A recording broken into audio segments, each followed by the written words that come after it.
시청자 여러분 안녕하십니까? 지난 2월 19일 정부가 LH를 통해 준공 후 미분양 아파트를 매입하는 대책을 내놓았습니다. 그동안 대구 경북은 미분양 무덤으로 불릴 정도로 부동산 침체 국면에 놓여 있었는데요.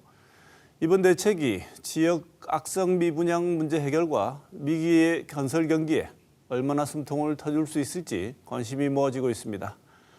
오늘 토크는 정부가 발표한 악성 미분양 대책을 분석해보고 2025 대구 부동산 시장 전망을 들어보겠습니다. 먼저 오늘 함께하실 두 분 패널 소개합니다. 이병홍 대구과학대 금융부동산과 교수 나오셨습니다. 어서 오십시오. 네, 안녕하십니까. 송원배 대구 경북 부동산 분석학회 이사 나오셨습니다. 어서 오십시오. 네, 안녕하십니까. 네.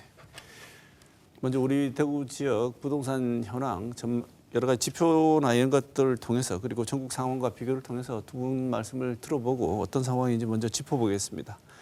먼저 이병홍 교수님 먼저 말씀 주실까요? 예, 일반적으로 이 부동산 가격과 거래량 데이터를 가지고 부동산 시장을 통해서 예측을 합니다. 부동산 가격의 선행 지표인 거래량 관점에서 보면 전국적으로 2020년도에 거래량이 가장 많았습니다. 그 이후 거래량이 이제 지속적으로 감소하는 추세를 보이고 있고요. 이 거래량 감소는 가격 하락을 불러오기 때문에 대구 지역 또한 부동산 가격이 하락했습니다. 다만 이 대구 지역은 타 도시들에 비해서 거래량 감소폭이 가장 컸고 가격 또한 가장 큰 폭으로 하락했습니다. 사실 이 같은 결과의 주된 원인은 모두들 많이 알고 계시겠지만 공급 과잉이 주된 원인입니다. 네. 이 부동산 시장, 주택 시장이 주택 투자자들만에 의한 시장이 되어서는 안 되겠죠. 그런데 이 부동산 시장이 여러 가지 문제로 실타래처럼 꼬여 있습니다. 그래서 이런 부동산 시장 또한 단기간에 쉽게 안정화되기는 좀 어려울 거로 판단이 됩니다. 그래서 이럴 때일수록 각계 분야 전문가들이 좀 머리를 맞대어 가지고 좀 진지하게 부동산 시장에 좀 해법을 내놔야 되지 않나 이렇게 생각합니다. 네, 여러 가지 지표 자체만 봐도 상황이 녹록지 않고 심각한 것 같은데요. 송원배 이사 어떻게 보십니까? 네, 산이 높으면 골이 깊다고 하죠. 과거 우리가 부동산이 많이 급등하던 시절이 있었습니다. 우리가 크게 보면은 우리 대구 부동산 시장은 2013년도부터 2022년 상반기까지는 올랐습니다. 그러던 것이 22년 하반기부터 금리가 오르면서부터 이제 거래가 되지 않고 가격 조정이 왔죠. 그러던 것이 2023년, 24년도까지 이어졌는데 24년도에는 사실은 바닥을 다지는 과정이었고 25년도가 지금 어떻게 보면은 회복을 해야 되는데 회복을 앞두고 가장 암담한 시장이 상황입니다. 그게 뭐냐 하면 우리가 동트기 전 새벽이 가장 어둡다고 하듯이 지금 이 현 시점은 부동산이 할인 분양, 그다음에 미분양이 쌓이고 이렇게 해서 시장이 가장 어렵다고 느껴지는 시점이기도 합니다. 네. 대구 부동산 시장의 위기가 좀 실적으로 좀 좋지 않다 이렇게 얘기한 이유 중에 하나가 미분양 아파트가 많아서 그런 거 아니겠습니까? 네, 그렇습니다. 이게 이제 심지어 대구 부동산 시장 뇌관이다 이렇게 말씀하시는 분도 계신데 네네. 지역 대구 내에서도 또 온도차가 조금 있을 것 같고 네. 우리 지역 내 미분양 상황 특징 정리를 좀 해주시죠. 네네.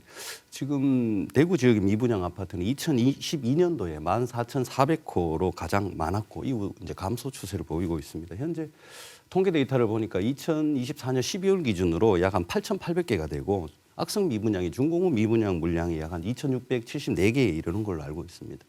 구군별로 좀 살펴보니까 달수구가 가장 많고 다음으로 북구, 수성구, 남구 순인데 이 같은 미분양 물량은 뭐 사실은 공급된 물량에 비례해서 특징이 나타난다라고 볼 수 있습니다. 다만 이 준공후 미분양은 달서구, 수성구, 동구, 서구 순으로 많은데 아마 특징적인 것은 동구, 서구와 같이 준공후 미분양 물량이 쉽게 좀 줄어들지 않아요. 왜 그럴까? 아무래도 생활 편의시설이라든지 기반시설이 부족하고 또 상대적으로 선호하지 않는 입지에 놓여졌기 때문에 각종 이 할인 혜택을 부여하는데도 쉽게 먹히지 않는 것 같습니다.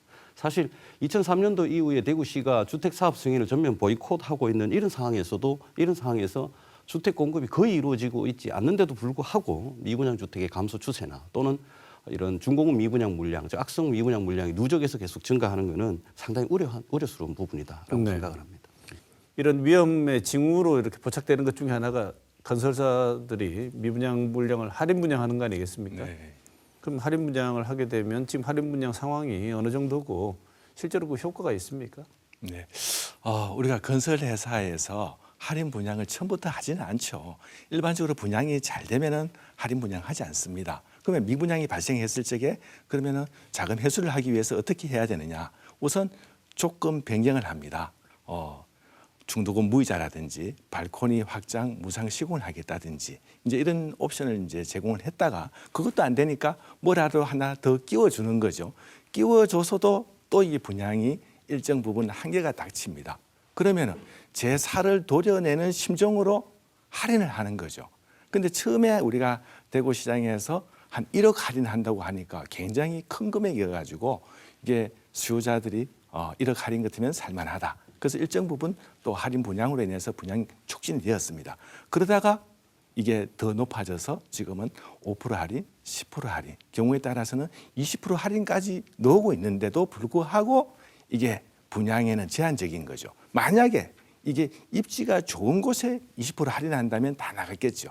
근데 이게 미분양이라는 특성이 뭐냐 하면은 입지적인 여건, 생활적인 여건 이런 게 다 합쳐져 가지고 지금 할인을 하고 있기 때문에 지금 대구 시내 곳곳에 따져 있는 거 보면은 할인만 한다고 해서 다 나가고 있지는 않은 상황입니다. 부동산 시장의 침체가 지속적으로 있는데 근본 원인이 뭐라고 보십니까? 네, 우리 대구 시장의 가장 큰 근본 원인은 지금까지 공급 과잉입니다. 우리가 다른 지역에 비해서 대구가 신규 공급이 많았고요. 또 신규 공급이 결국은 입주와 도래됩니다. 입주와 맞물리니까 이 시장에서는 지금 비정상적인 시장이 되는 거죠.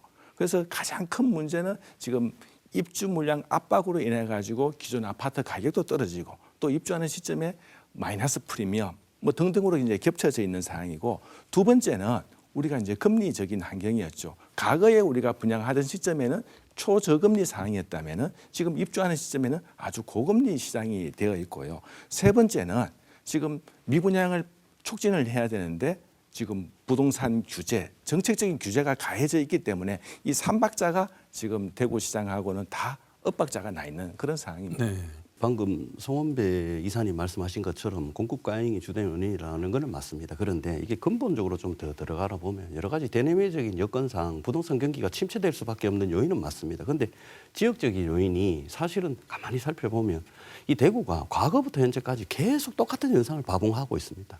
그래서 그러면 이 근본과 같이 공급 과잉이 있었는 게 처음이냐? 그렇지 않다. 그러면 근본적인 원인이 뭐냐? 특히 이런 중소도시도 아니고 인구가 200만이 넘는 큰 도시가 왜 이렇게 항상 이런 일이 일어날까? 저는 개인적으로 이 기반 산업의 부재가 그 중심에 있다라고 생각을 합니다. 이 기반 산업 부재는 전국 16개 시도 중에 GRDP가 거의 중하위권에 머무르는 데 큰 역할을 지금 하고 있고요. 그다음에 자영업자 비율을 증가시키는 이제 허약한 지역 경제 특성을 만들어내게 됩니다. 그래서 이로 인해서 가계 경제에서 사실은 부동산, 주택이 차지하는 그 비중이 커질 수밖에 없도록 만들어져 있고, 그러니까 대구 지역 사람들은 부동산이나 주택에 더 많은 애착을 가지게 됩니다.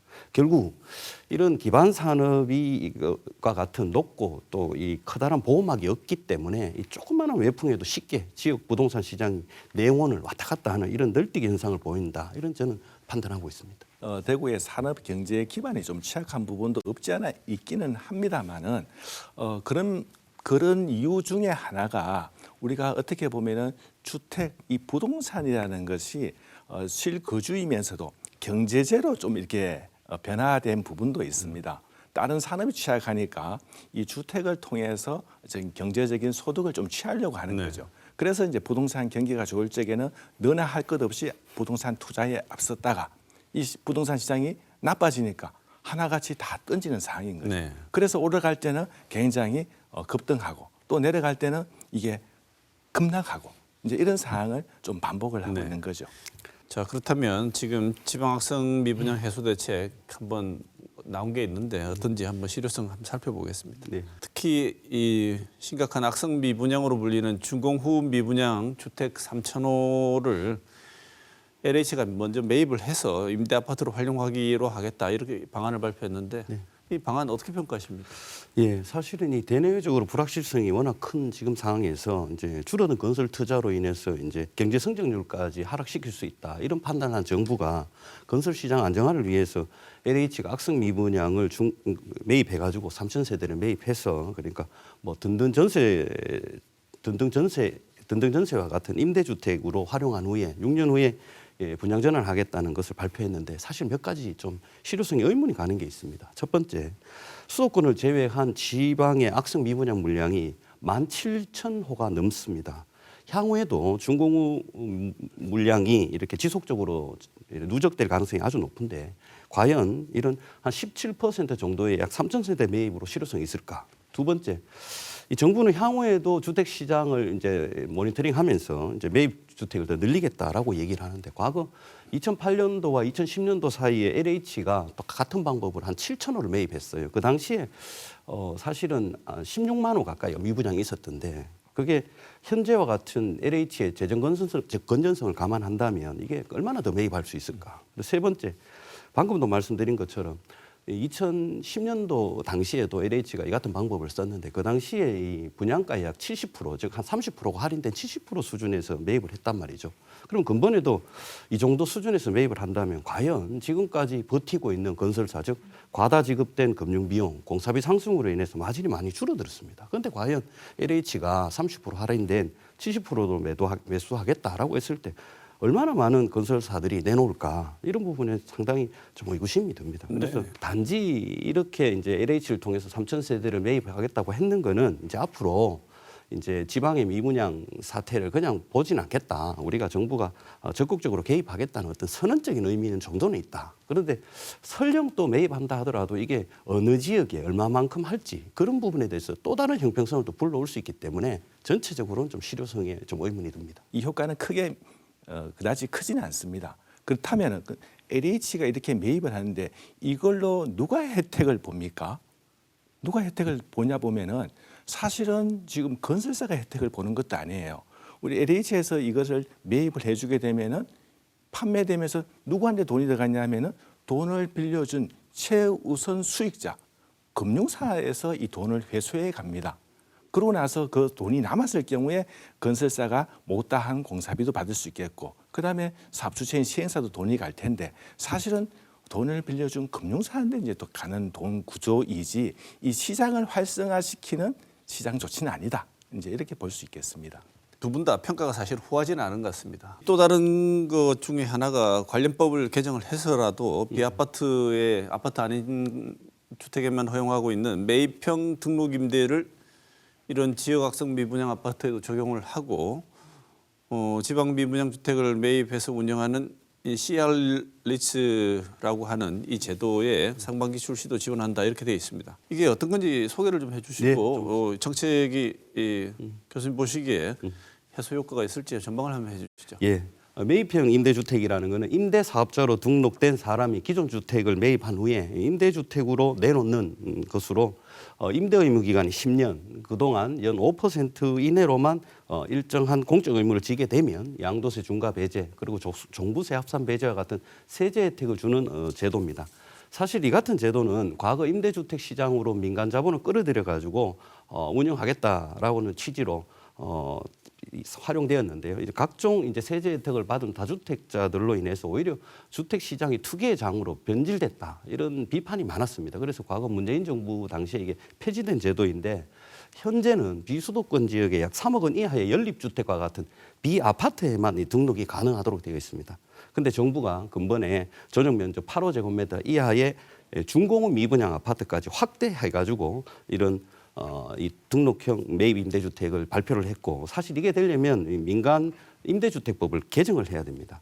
사실 앞서도 방금 말씀드린 것과 같이 공적 자금이 아닌 민간 자본을 끌어들여 가지고 주택 시장을 안정하겠다는 취지에는 전적으로 공감합니다. 다만 악성 미분양 물량으로 전락했다는 것은 투자 가치로서 매력이 떨어졌다라고 볼 수가 있는데 과연 개인 투자자들이 연 5% 그리고 10년이라는 의무 임대 기간까지 지면서까지 이 개별 투자자들의 요구 수익률을 충족시킬 수 있는 매력적인 투자 상품이 얼마나 있을까? 그래서 매입형 임대주택에 대해서도 의구심이 듭니다. 그리고 이 CR 리츠는 기업 구조조정 리츠라고 하는데 일반인들한테 좀 낯설 겁니다. 이 리츠에 대해서 간단하게 설명을 드리면 리츠는 투자자들로부터 자금을 이제 모아가지고 부동산에 투자한 뒤에 배당 수익 명목으로 수익을 배분하는 어떤 그런 간접 투자 형태입니다. 사실은 개인분들한테는 많이 낯선 상품인데 상장 리츠와 같이 안정된 수익이 보장되는 이런 상품은 사실 일부 투자자들한테는 아주 매력적인 투자처로 알려져 있는 게 사실입니다. CR 리츠는 사실 1997년도에 이런 기업 구조 조정을 위해서 도입된 취지고 또 이런 CR 리츠는 이런 금융위기와 같이 조금 경기 상황이 안 좋을 때만 구원투수처럼 등판하는 그런 상품이다라고 생각하시면 됩니다. 이 같은 이유로 주택 건설 시장 활성화를 위해서 정부가 또다시 CR 리츠를 발표했는데요. CR 리츠라는 거는 이제 앞서 말씀드린 대로 리츠의 조금의 변형인데 이제 다수 투자자들로부터 자금을 모아가지고 미분양을 사들인 뒤에 임대로 운영하다가 시장 상황이 좋아지면 분양 전환해서 수익을 내는 구조입니다. 이 정부가 CR 리츠가 시장에 많이 참여하도록 하기 위해서 이 CR 리츠가 현재 인가제입니다. 아주 까다로운데 이걸 등록제로 전환하고 또 이 CR 리츠가 미분양 주택을 매입하고 임대할 경우에는 취득세라든지 종부세 이런 세제 혜택을 적극적으로 주겠다라고 얘기를 하고 있는데 결과론적으로 CR 리츠를 통해서 건설사들을 구하겠다는 겁니다. 그러나 이것 또한 한계가 있습니다. 왜냐? 이 CR 리츠의 목적은 이게 공공복리 증리이 아닙니다. 바로 수익 창출입니다. 앞서도 매입형 등록 임대주택과 똑같이 과연 지방의 미분양 주택이 우량 매물일까? 그렇게 생각한다면 저는 이 CR 리츠 또한 정부의 노력에도 불구하고 사실 시장에 참여하는 CR 리츠는 제한적이고 그 정책의 실효성도 뭐 좀 낮다 이렇게 보고 있습니다. 네. 그 실효성에 대해서 제가 조금 더 설명을 드리면은 민간 매입 임대 등록 이 사업자 제도가 이제 폐지가 됐는데 가거 부동산 급등이고 그다음에 이게 투자 수단으로 변질됐을 적에는 그렇게 폐지를 했다면은 지금같이 이 어려운 상황에는 이 민간 임대 등록 사업자를 부활시켜 줘야 됩니다. 그런데 이번에 놓은 제도가 뭐냐면은 준공 후 미분양 아파트에만 한정하겠다는 거죠. 이미 준공 후 미분양 아파트는 이 악성 매물로 낙인 찍혀 있는데 과연 수익이 나지 않는 이걸 누가 살 것이냐. 그렇 놓고 보면은 미분양 아파트 전체로 좀 확대할 필요가 있겠고요. 두 번째 이제 CR 리츠도 마찬가지인 게 벌써 지난해 발표하고 10개월이 넘어가 있습니다만은 지금 2건 정도 또 1000세대 미만으로 해가지고 들어와 있는데 이마저도 아직도 신청은 했지만 등록 허가가 나지 않았습니다. 그래서 1년이 다 되어 가도록 이렇게 제대로 이렇게 되고 있지 않는 이런 현상을 감안했을 적에는 이 CR 리츠에도 제대로 된 투자를 했을 적에 수익이 나지 않는 구도이기 때문에 좀 더 정책적인 완화를 추진해 줘야 된다 이렇게 보여집니다. 네. 여당에서는 송 여사님 네. 지금 비수도권에 한해서 DSR 규제 완화 한시적으로 완화하겠다 이런 방안 검토하고 정부에게 전달했고 금융감독원에도 요청을 했는데 이번 대책에서는 빠져 있습니다. 어떻게 평가하십니까? 네, 지금 우리 부동산 정책이 뭐냐 하면은 그 실수요자 위주의 부동산 정책이고요. 무주택자가 집을 사라. 그다음에 이제 DSR 배제도 뭐냐 하면은 DSR이란 뭐냐 하면은 소득이 많은 사람이 집을 사야 된다. 이런 정책입니다. 근데 어떻게 보면은 지금 부동산 경기도 어렵고 무주택자가 그다음에 소득도 높지 않은 사람이 집을 살 수 없는 이런 환경이에요. 그렇다고 하면은 이 부동산 시장이 침체되어 있는데 이것을 좀 더 활성화하려고 하면은 핵심이 뭐냐? 우리가 대출 규제를 좀 완화해 줘야겠고 그다음에 세제 부담을 완화시켜줘서 이 수요 촉진을 해줘야 되는데 이 알맹이는 빠져 있고 그래서 우리가 시장에서는 이번에 속빈 강정이다. 사실 알맹이가 없는 부동산 정책이다. 이렇게 평가를 하고 있습니다. 이 교수님 DSR 규제 빠진 거 어떻게 평가하십니까? 예, 사실은 정부가 지금 너무나 잘 알다시피 대외적으로 이런 불확실성이 많은데 당분간 또 실질 소득이 증가할 요인이 잘 보이지 않습니다. 그런 상황에서 부동산 경기가 침체된 지방 거주자들한테 빚내 가지고 집 사라라고 얘기하기에는 상당히 좀 부담은 느꼈을 것 같습니다. 저도 향후에 어떤 이런 경기가 반등하거나 또는 더 이상 나빠지지 않을 거라는 판단이 설 때까지는 사실은 그 시점 이후에 DSR 완화를 이제 생각하는 게 조금 좀 더 바람직하지 않나, 좀 신중하게 접근하는 게 맞지 않나 뭐 이런 생각이 듭니다. 그러나 우리 이 지방의 이 미분양을 해소하려고 하면은 실수요자만 가지고 이 미분양을 해소할 수 없다는 거죠. 그렇게 놓고 보면은 이 미분양 아파트를 취득할 때만큼은 그도 DSR을 좀 배제해 줄 필요가 있지 않느냐 이렇게 우리가 민간에서 요구를 하고 있는 겁니다. 네. 다가오는 7월에 스트레스 DSR 3단계가 예정되어 있다고 합니다. 교수님, 스트레스 DSR 설명 좀 해주시고 예. 어떤 영향 미칠 거라고 보십니까? 좀 쉽게 설명하겠습니다. 이 대출을 규제하는 수단으로 LTV, DTI, DSR이라는 게 있습니다. 그냥 단순하게 말씀드려서 이제 LTV는 부동산의 담보 가치만을 보고 돈을 빌려주는 겁니다.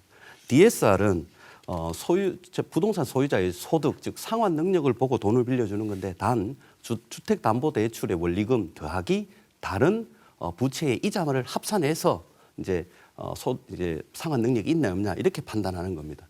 DSR은 이거보다 좀 강도가 높은 건데 모든 대출에 대한 원리금을 합산해 가지고 이제 대출을 얼만큼 내줄지를 판단하는 겁니다. 그리고 이제 마지막으로 그러니까 스트레스 DSR이라는 거는 사실은 금리가 지속적으로 상승하는 시기에 지금은 괜찮지만 향후에 이 차입자의 상환 능력이 떨어질 수 있다. 그래서 매년 5월에서 11월 사이에 이제 평균 금리 더하기 한 지난 5년 동안 금리 동향까지 넣어가지고 앞으로 상승할 금리를 대충 결정하게 됩니다. 그게 이제 보통 스트레스 금리, 즉 가상 금리라고 얘기를 하는데 사실 2024년도 작년 2월달에 1단계가 시작되었어요. 그때는 가상 금리가 조금 설명드리면 지금 현재 스트레스 기준금리의 기준이 1.5거든요. 그 1.5에 25%인 약 0.38%를 얹어가지고 이제 했는데. 작년 9월부터는 이 기준에 약 1.5에 50%인 0.75를 적용하고 있고, 그리고 이제 올 7월에 지금 시행 예정인 스트레스 3단계에 가면 DSR에 이제 1.5에 100%, 1.5%를 적용하겠다는 겁니다. 그럼 결과론적으로 LTV, DTI, DSR 수준으로 갈수록 대출 한도가 줄어들게 되고 이 DSR에서도 가상금리가 앞서 말씀드린 1단계 0.8, 2단계 0.7, 그리고 3단계 1.5로 갈수록 대출 한도가 줄어들 수밖에 없는 구조겠죠. 그래서 결과론적으로는 이 스트레스 DSR 즉 3단계를 올 7월에 도입하게 되면 어쨌든 대출 한도는 줄어들 수밖에 없고 결국은 자금 유동성은 또 악화될 수밖에 없겠죠. 그러면 이런 투자자나 실수요자들의 부동산 진입 장벽은 더 높아질 수밖에 없어서 지금과 같은 어떤 부동산 침체기는 조금 더 뒤로 미뤄질 수밖에 없다 이렇게 보여집니다. 네, 송 교수님 지금도 힘든데 이것까지 실시되면 더 힘들어진다고 보십니까? 네, 정말로 이게 잘못된 부동산 정책인데요. 우리가 DSR이 나왔는 배경을 보면은 2018년도에 부동산이 급등하던 시절에 수요를 억제하기 위해서 나온 대책입니다. 대출 한도를 줄여서 집 사는데 자기 부담금이 많지 않으면 투자하지 마라. 근데 수요를 억제한 정책이에요. 근데도 지금도 이게 계속 유지되고 있지 않습니까? 우리 지방이 이렇게 어려운데 그러면 왜 이걸 유지하느냐? 서울 수도권에는 공급을 하지 않았고 또 입주도 많이 부족하기 때문에 여전히 수요 억제 정책을 쓰고 있는 겁니다. 그러나 서울 수도권에는 공급 부족이 발생했지만 우리 지방에는 공급 과잉이었죠. 그러면 이 지방에는 이 수요를 억제할 것이 아니라 수요 촉진 정책을 내줘야 되기 때문에 이런 스트레스 DSR이든 이런 일반적인 DSR을 배제시켜 달라는 요구를 계속하고 있는 겁니다. 제일 관심 있고 중요한 부분은 이거 아니겠습니까? 2025년에 부동산 시장이 과연 어떤 방향으로 흘러갈지 전망을 한번 해보도록 하겠습니다. 우리가 입주 물량 때문에 그간 많은 고통을 겪어왔습니다.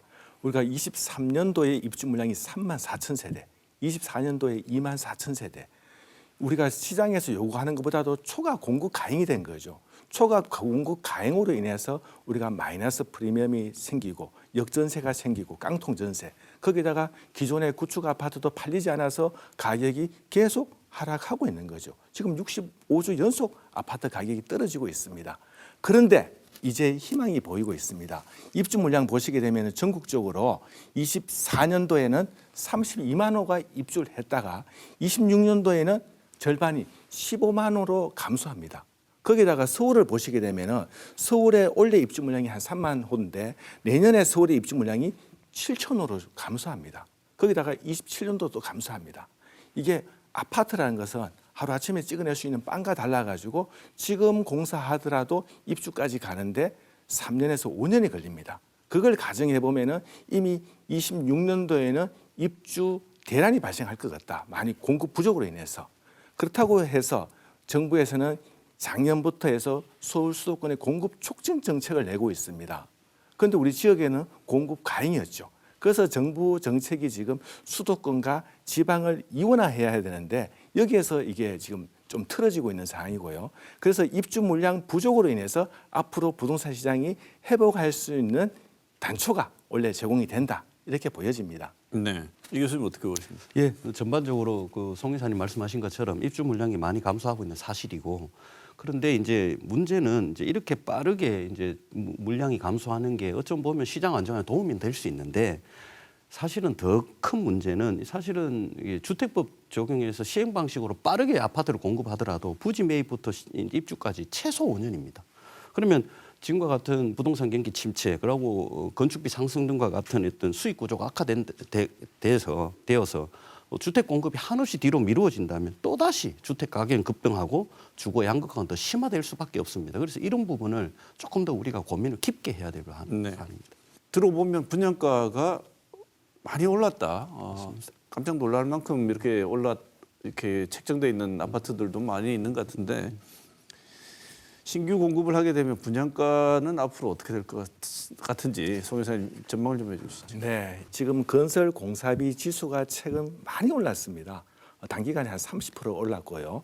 그다음에 이거는 지금 우리가 공급하고 있는 3.3제곱미터당 평당 분양 금액인데, 서울의 가격 올란 걸 보시면은 전년도에 비해서 24년도에 35% 가격이 급등을 했습니다. 우리 대구와 전국 평균은 좀 비슷한 수준을 보이고 있는데, 대구는 아직은 이 신규 공급에 대한 가격 반등이 덜 되고 있는데요. 왜 그러냐면 대구는 지금까지 후분양 아파트로 진행되는 것들이 분양을 하다 보니까 이 가격 상승이 제대로 아직 반영되지는 않았습니다. 그래서 이렇게 지금 가격 상승이 도래되는 것이 앞으로 1, 2년 있으면 서울 못지않게 가격이 올라갈 수밖에 없는 환경적인 구도입니다.